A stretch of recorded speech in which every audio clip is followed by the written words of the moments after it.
మనోజ్, మధు ఊరిలో బొమ్మలు అమ్ముతూ ఉంటారు. అలా ఒకరోజు సామాన్ల కోసం బస్సులో పట్నం వెళ్తూ ఉండగా సడన్ గా వారి బస్సు యాక్సిడెంట్ అయి వాళ్ళిద్దరు చనిపోతారు. వారిద్దరు పిల్లలు పింకీ, ప్రియలు అనాథలైపోతారు. మధు తమ్ముడు రాకేష్ పట్నంలో పనిచేస్తూ ఉంటాడు. అతనికి విషయం తెలిసి వెంటనే తన అక్క బిడ్డలను తీసుకువెళ్ళడానికి ఊరొస్తాడు. రాకేష్ కుటుంబం వేరే ఊర్లో ఉంటుంది. అతను ఆ ఇద్దరు పిల్లల్ని తనతో పాటు ఇంటికి తీసుకువెళ్తాడు. వచ్చారా మీరిద్దరూ? రండి రండి, నేను మీకోసమే ఎదురు చూస్తున్నాను. మీరిద్దరు ఇక్కడ ప్రశాంతంగా ఉండండి. ఇక మేమిద్దరమే మీకు తల్లిదండ్రులం. అత్త, మీరు చాలా మంచివారు. మాకు అమ్మ నాన్న బాగా గుర్తొస్తున్నారు. వారు చనిపోయాక మేము అనాథలమయ్యాము. ఏం పర్వాలేదు పిల్లలు, మెల్లగా అన్ని సర్దుకుంటాయి. పదండి, ఇక మీరెళ్ళి విశ్రాంతి తీసుకోండి. పింకీ, ప్రియలు పూజతో పాటు గదిలోకి వెళ్తారు. మమత, నా అక్క పిల్లల పట్ల నీ అనురాగం చూసి నాకు చాలా సంతోషంగా ఉంది. ఇక నేను ప్రశాంతంగా పట్టణంలో పనిచేసుకుంటాను. నువ్వు బాధపడకు, భయపడకు. వీరిద్దరికి అయ్యే ఖర్చు కూడా నేను ఎక్స్ట్రా పంపిస్తాను. వాళ్ళిద్దరిని నువ్వు తల్లిలా చూసుకో చాలు. మీరు బాధపడకండి. మీరు పట్నంలో ప్రశాంతంగా పనిచేసుకోండి. ఇక్కడ నేను అంతా చూసుకుంటాను. అలాగే మా అమ్మ కూడా వస్తుంది. ఆమె వస్తే నాకు సాయంగా ఉంటుంది కదా. ఓ, ఇది చాలా మంచి విషయం. నేను కూడా ఒక 2-3 రోజుల్లో పట్నం వెళ్ళాలి కదా. రాకేష్ 2-3 రోజుల తర్వాత పట్నం వెళ్లిపోతాడు. ఆ వెంటనే మమత వాళ్ళ అమ్మ మమత ఇంటికి వస్తుంది. ఇప్పుడు మమత అసలు రూపం బయటకు వస్తుంది. అమ్మా, నేను స్కూల్ వెళ్తున్నాను. అలాగే అమ్మా, జాగ్రత్తగా వెళ్ళిరా, సరేనా?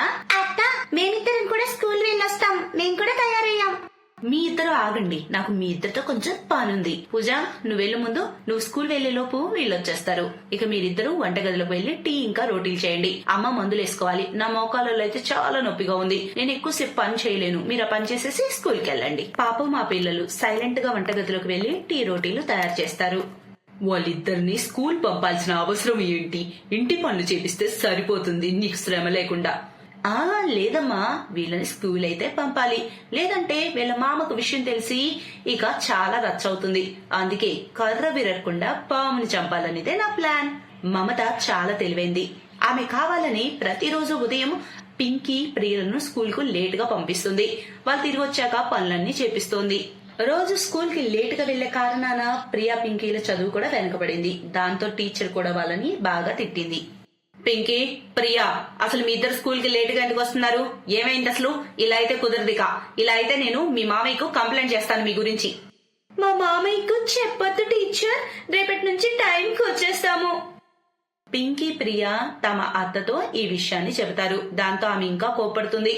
ఒకవేళ మీరు మీ మామకి ఈ విషయం చెప్పినా కూడా నన్నేమన్నాడు, మిమ్మల్ని తిడతాడు లేట్ గా స్కూల్ కి వెళ్ళినందుకు. ఇక ఆపై మిమ్మల్ని స్కూల్ మాన్పించేస్తాడు. మీ ఇష్టం. పింకీ, ప్రియా ఇద్దరు అనాథ పసిపిల్లలు. వాళ్ళు తమ అత్తను ఏమీ అనలేకపోతారు. తర్వాత రోజు వాళ్ళు మళ్లీ స్కూల్ కి లేట్ గా వెళ్తారు.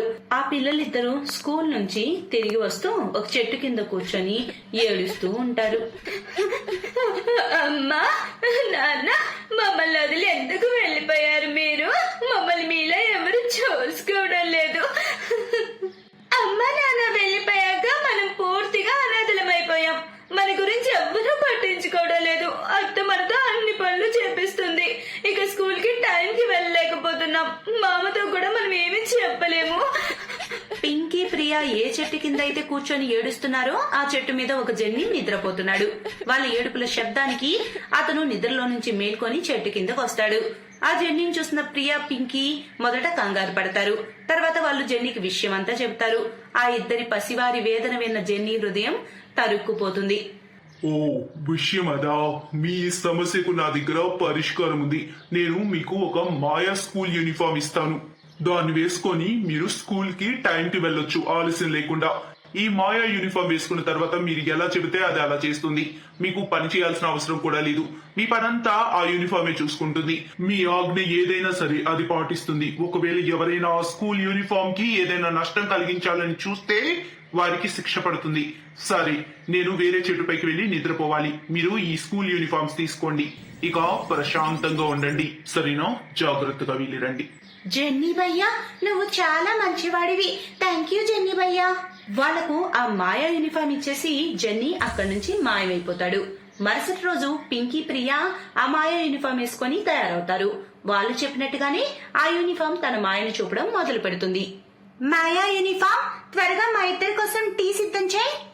యూనిఫామ్ మాయతో టీ వచ్చేసింది. మాయా యూనిఫామ్ మమ్మల్ని స్కూల్ పంపించు. ప్రియా పింకీలు క్షణాల్లో స్కూల్ గేట్ దగ్గర ఉంటారు. అప్పుడే పిల్లలందరూ స్కూల్ వస్తూ ఉంటారు. పింకీ ప్రియా సరైన సమయానికి స్కూల్ వెళ్లారు. ఒకరోజు రాత్రి పింకీ ప్రియా నిద్రపోతూ ఉన్నప్పుడు మమత వాళ్ళ సామాన్లలో ఆ మాయా యూనిఫామ్ చూస్తుంది. అరే, నేను వీళ్లకు చినిగిపోయిన పాత యూనిఫామ్ కదా వేసుకోవడానికి ఇచ్చాను. వీళ్ళిద్దరి దగ్గరకు అసలు ఇంత కొత్త యూనిఫామ్ ఎలా వచ్చింది? ఖచ్చితంగా వీళ్ళే కొనుంటారు. నేను ఇప్పుడు ఈ స్కూల్ యూనిఫామ్ దాచేస్తాను. తర్వాత ఆ స్కూల్ యూనిఫామ్ దాచేస్తుంది మమత. మరుసటి రోజు పింకీ ప్రియా నిద్ర లేచే సమయానికి వాళ్ళ యూనిఫామ్ కనిపించదు. వాళ్ళిద్దరు కంగారు పడుతూ మమతను అడుగుతారు, అత్త, మా స్కూల్ యూనిఫామ్ మీరు ఎక్కడైనా చూసారా? ఆ స్కూల్ యూనిఫామ్ మీకు అసలు దొరకదు. ముందు ఇది చెప్పండి, అసలు అది ఎక్కడి నుంచి వచ్చింది మీకు? మీ ఇద్దరి దగ్గర అంత డబ్బు ఎక్కడి నుంచి వచ్చింది? నా డబ్బు ఏమైనా దొంగలించారా? అత్త, మేమేం దొంగతనం చేయలేదు. అది మాయా యూనిఫామ్ మాకు జెన్నీ భయ్య ఇచ్చాడు. ఆ యూనిఫామ్ వేసుకుని మేము ఏ పనులు చేయించుకోవాలనుకుంటే అది చేయించుకోవచ్చు. స్కూల్ కి కూడా టైం కి వెళ్తాం. ఓహో, ఇప్పుడు విషయం అంతా అర్థమైంది. అందుకేనా మీరు టైం కి రోజు స్కూల్ కి వెళ్తున్నారు? అలా అయితే ఆ యూనిఫామ్ ని నష్టపరచాల్సిందే. నేను ఆ యూనిఫామ్ తగలపెట్టేస్తాను. మమత స్కూల్ యూనిఫామ్ తగలబెట్టడానికి ప్రయత్నిస్తూ ఉండగా మంటలు ఆమె చేతిని అంటుకుంటాయి. అదే సమయానికి రాకేష్ కూడా వస్తాడు. అప్పుడు జెన్నీ ప్రత్యక్షమవుతాడు. కాపాడండి, నన్ను కాపాడండి, మంటలు! నువ్వు పింకీ ప్రియలు చాలా బాధ పెట్టావు. వాళ్ళపై నీ దాష్టికం చూపించావు. ఇక నీకు శిక్ష పడకుండా ఎవరు కాపాడలేరు. అలా అనొద్దు, మమ్మల్ని క్షమించండి. నా కూతుర్ని వదిలేయండి జెన్నీ బాబు. జెన్నీ ఆ మంటలను ఆర్పేస్తాడు. మమత, నా కోపం హద్దులు దాటక ముందే మీ అమ్మని తీసుకొని ఇక్కడి నుంచి వెళ్ళిపో. ఇంకెప్పుడు ఇటువైపు రాకు. నా కూతుర్ని నేనే చూసుకుంటాను, అలాగే నా మేనకోడలను కూడా. లేదు లేదు, నన్ను క్షమించండి. మీరెవరు లేకుండా నేను ఎలా ఉండగలను, ఎలా బతకగలను? నాకు మీరు తప్ప ఎవరున్నారు? పింకీ, ప్రియా, నన్ను క్షమించండి. నా వల్ల చాలా తప్పు జరిగిపోయింది, క్షమించండి. మామా, అత్తని ఏమీ అనొద్దు, ఆమెను క్షమించండి. మేము ఇప్పటికే అమ్మను నాన్న కోల్పోయాము, ఇక అత్తను కోల్పోలేము. జెన్నీ భయ్యా, నువ్వు కూడా అత్తను క్షమించవా? పింకీ ప్రియల మాటలు విన్న మమత కళ్ళల్లో కన్నీళ్లొస్తాయి. ఆమె తను చేసిన పనికి తాను సిగ్గుపడుతుంది. ఇక రాకేష్, జెన్నీలు మమతను క్షమిస్తారు. ఇకపై ఎప్పుడు పింకీ ప్రియలతో తప్పుగా ప్రవర్తించరని మమత వాగ్దానం చేస్తుంది.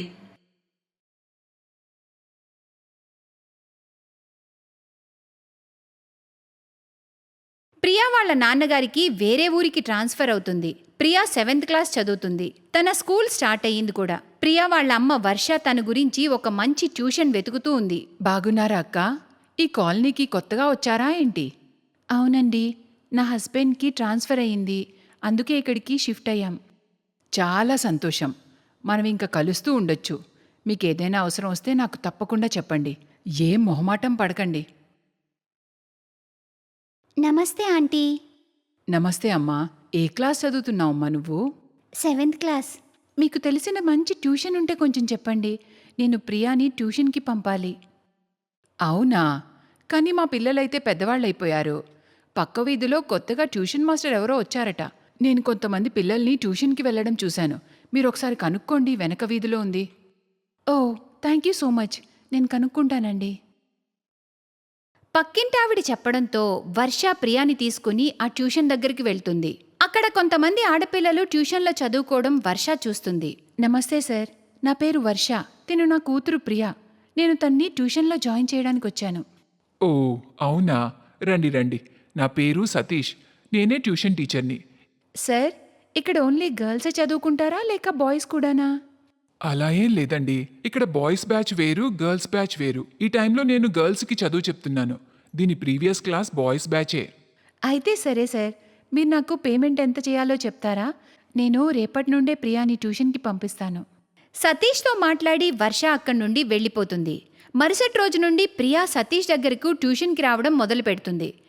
ట్యూషన్లో ప్రియాకి మంచి మంచి స్నేహితులవుతారు. అందులో ఒకరు వైశాలి, ఇంకొకరు అంజలి. ఒకరోజు సాయంత్రం ప్రియా ట్యూషన్ నుండి ఇంటికి వెళ్తుండగా సతీష్ ఆమెని ఆపేస్తాడు. ఆగు ప్రియా, నాకు నీతో ఒక అర్జెంట్ పని ఉంది. Okay sir. వైశాలి, అంజలి, మీరింటికి వెళ్ళండి. సార్ నన్ను ఉండమంటున్నారు. ప్రియా, మమ్మల్ని కూడా సార్ ఆగమన్నారు. మన ముగ్గురం తర్వాత వెళ్దాం. ఓకేలే, కానీ మీరిద్దరూ ఎందుకలా భయపడుతున్నారు? సార్ ఏమైనా కొడతారా ఏంటి? వైశాలి, వెళ్ళి డోర్స్ మూసే. అందరూ వెళ్ళిపోయారు కదా. సార్. అయితే మొదలు పెట్టండి. అంజలి వైశాలి సతీష్ దగ్గరకు వెళ్తారు. ఇద్దరిని తన చేతుల్లోకి తీసుకొని అసభ్యకర చర్యలు చేస్తూ ఉంటాడు. ఇవన్నీ చూసి ప్రియా చాలా భయపడుతుంది. ప్రియా, రా నా దగ్గరికి. నేను రాను సార్. మీరు చెడ్డవారు. మీరేం చేస్తున్నారు అసలు? నేను ఇప్పుడే అమ్మకి జరిగిందంతా చెప్పేస్తాను. అప్పుడే సతీష్ ప్రియాని పట్టుకుని గొంతు నులిమేస్తాడు. కొంచెమైనా సౌండ్ రావాలి, నీ పీక నొక్కి చంపేస్తాను. మీ అమ్మకి నువ్వేం చెప్పలేవు, ఎందుకంటే నేను నీ మీద ముందుగానే కంప్లైంట్ ఇచ్చాను. నువ్వు ఈ ట్యూషన్ మానేయాలనుకుంటున్నావని. ఎందుకంటే నేను చాలా స్ట్రిక్ట్ టీచర్నని చెప్పాను. ఆమె నీ మాట అస్సలు నమ్మదు. ప్రియా చాలా భయపడిపోతుంది. అప్పట్నుండి రోజు పిల్లలు వెళ్ళిపోయాక సతీష్ వైశాలి, అంజలి మరియు ప్రియాలను పట్టుకుని వేధించేవాడు. దానివల్ల ప్రియాకి చదువు మీద ఆసక్తి పోతుంది. ట్యూషన్కి వెళ్ళనని వాళ్ళమ్మకి చెప్తూ ఉండేది. ప్రియా ట్యూషన్కి వెళ్లకుండా 3 రోజులవుతుంది. ఏమైందమ్మా ప్రియా, ట్యూషన్కి వెళ్ళలేదెందుకు? అమ్మా, ఇవాళ నా కడుపులో చాలా నొప్పిగా ఉంది. నాకు అస్సలు వెళ్ళాలని లేదమ్మా, ప్లీజ్. సతీష్ సార్, మీరా? రండి రండి. ప్రియా, మీ ట్యూషన్ సార్ వచ్చారు. సతీష్ని వాళ్ళ ఇంట్లో చూసి ప్రియా ఇంకా భయపడిపోతుంది. భయంతో వణికిపోతూ బయటికి వస్తుంది. కూర్చోండి సార్, నేను మీకోసం టీ తీసుకొస్తాను. ఏంటి ప్రియా, ఎందుకు ట్యూషన్కి రావడం లేదు? నేను నీకు ఈ ఫొటోస్ చూపించడానికి వచ్చాను. మీ అమ్మకు కూడా చూపిద్దామని అనుకుంటున్నాను. చెప్పు, చూపించాలా? ఒక పని చేస్తా, ఇవన్నీ సోషల్ మీడియాలో అప్లోడ్ చేయనా? సతీష్ చాలా తప్పుడు ఉద్దేశంతో తీసిన ఫోటోస్ని ప్రియాకి చూపిస్తాడు. ఆ ఫోటోస్లో ప్రియా మాత్రమే కనపడుతూ ఉంటుంది. సార్ నేను ట్యూషన్కి వస్తాను, ప్లీజ్ సార్. మీరు ఈ ఫొటోస్ అప్లోడ్ చేయకండి. సతీష్ ప్రియాని బెదిరించి వెళ్ళిపోతాడు. ప్రియా అంజలి ఇంకా వైశాలితో మాట్లాడుతుంది. అంజలి, వైశాలి, మనం ఎలాగైనా సరే ఆ ట్యూషన్ టీచర్ గురించి అందరికీ చెప్పాలి.